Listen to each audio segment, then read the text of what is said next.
Assalamualaikum warahmatullahi wabarakatuh.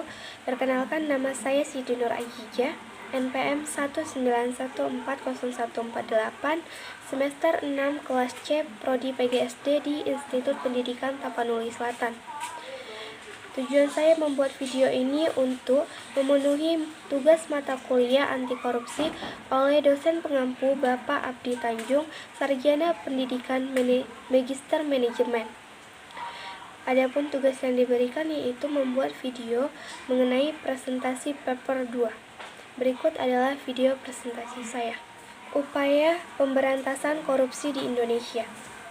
Pemerintah sangat menjunjung tinggi perlindungan hukum bagi setiap warga negaranya, sehingga diperlukan pemantapan terhadap sarana dan prasarana yang diperlukan guna menopang pembangunan di bidang hukum. Dalam upaya untuk mencapai keberhasilan pembangunan bidang hukum, perlu didukung adanya peningkatan sarana dan prasarana serta peningkatan pendayagunaannya, pemantapannya, kedudukan, dan peranan badan-badan penegak hukum merupakan pihak yang berhubungan langsung dengan proses penegakan hukumnya. Hal ini didasarkan pada kenyataan bahwa antara pembangunan dan kejahatan atau pelanggaran hukum ada hubungan yang erat. Oleh karena itu, perencanaan pembangunan harus meliputi juga perencanaan perlindungan masyarakat terhadap pelanggaran hukum. Dalam hukum pidana itu terkandung aturan-aturan yang menentukan perbuatan-perbuatan yang tidak boleh dilakukan dengan disertai ancaman berupa pidana atau nestapa, dan menentukan syarat-syarat pidana dapat dijatuhkan. Sifat publik yang dimiliki hukum pidana menjadikan konsekuensi bahwa hukum pidana itu bersifat nasional. Dengan demikian, maka hukum pidana di Indonesia diberlakukan ke seluruh negara Indonesia. Pemberantasan tindak pidana korupsi dapat dilakukan oleh Polri dalam kasusnya dalam hal penyidikan. Hal ini diatur dalam pasal 14 ayat 1 Undang-Undang Nomor 2 Tahun 2002 tentang Kepolisian RI Republik Indonesia.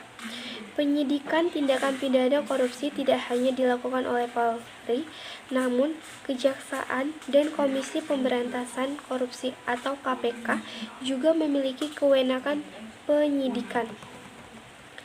Secara garis besar, adanya ketertiban itu dipenuhi oleh adanya peraturan tata tertib.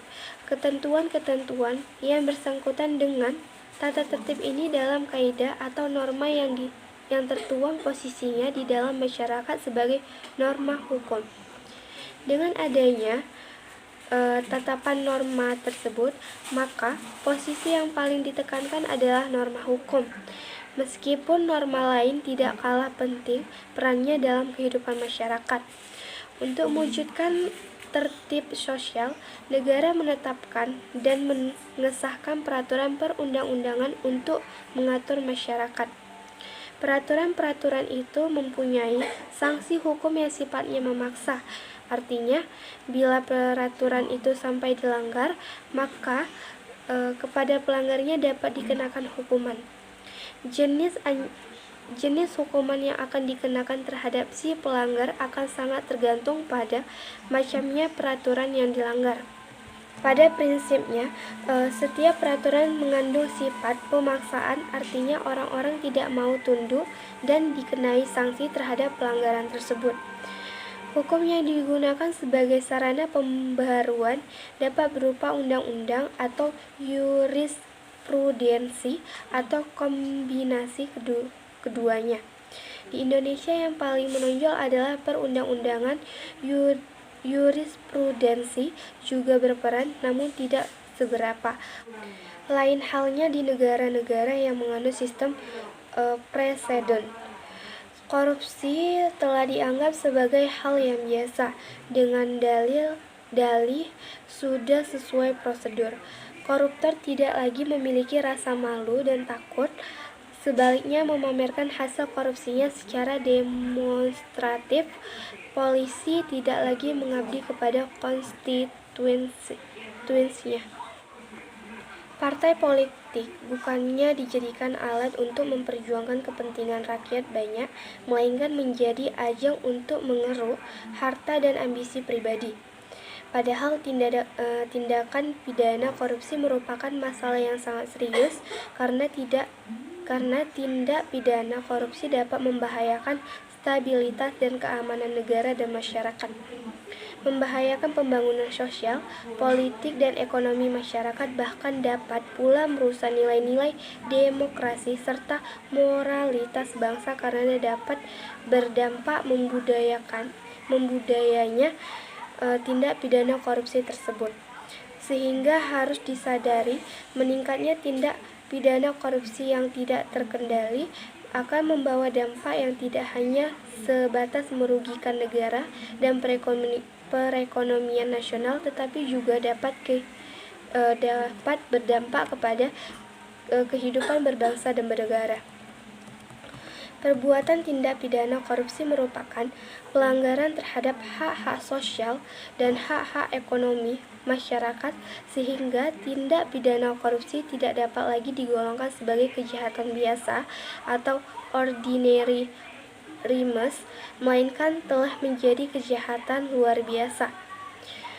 Dalam upaya pemberantasannya tidak lagi dapat dilakukan secara biasa, tetapi dibutuhkan cara-cara yang luar biasa. Penyebab terjadinya korupsi di Indonesia menurut Abdullah Hamahua, berdasarkan kajian dan pengalaman, setidaknya ada 8 penyebabnya, yaitu: yang pertama, sistem penyelenggaraan negara yang keliru; yang kedua, kompensasi PNS yang rendah; yang ketiga, pejabat yang serakah; yang keempat, law enforcement tidak berjalan; yang kelima, disebabkan law enforcement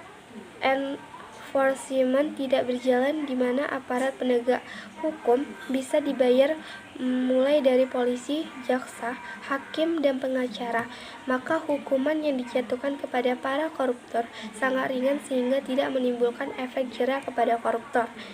Yang keenam, pengawasan yang tidak efektif. Yang ketujuh, tidak adanya keteladanan pemimpin. Yang kedelapan, budaya masyarakat yang kondusif KKN. Menurut Undang-Undang 1945, Amandemen Pasal 1 Ayat 3, Indonesia ialah negara hukum.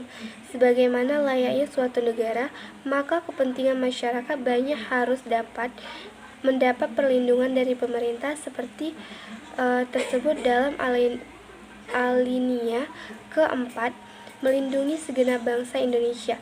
Perlindungan tersebut selanjutnya merupakan hak-hak warga negara yang diatur dan dijabarkan dalam berbagai aturan perundang-undangan. Dalam proses penegakan hukum terhadap kejahatan korupsi, terdapat suatu kenyataan adanya praktek penegakan hukum terbang pilih. Tidak saja hal ini bertentangan dengan prinsip hukum, semua warga negara memiliki hak untuk diperlakukan setara di depan hukum, tetapi juga diperlakukan secara tidak sama.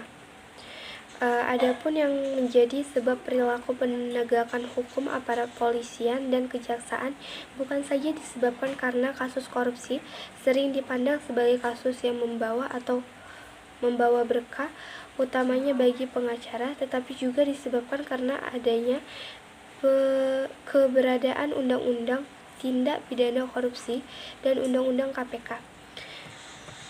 Beberapa alasan dan fakta bahwa tebang pilih dan perlakuan tidak sama di depan hukum oleh penegak hukum dapat diajukan sebagai berikut. Yang pertama yaitu praktek penegakan hukum dalam tebang pilih terhadap terdakwa atau tersangka terjadi ketika baik polisi, jaksa, dan juga pihak kekuatan masyarakat sebagai penegak masyarakat madani membiarkan pelaku kejahatan tidak saja dengan bebas berkeliaran bahkan menjadi calon kepala daerah, tetapi juga setelah mendapat keputusan hakim sekaligus mereka dapat kembali menduduki jabatan publik tertentu. Yang kedua yaitu perlakuan penegakan hukum menjadi tidak serata atau tebang pilih karena sifat Undang-Undang KPK yang secara sengaja memuat pengelompokan proses penegakan hukum ke dalam dua kategori.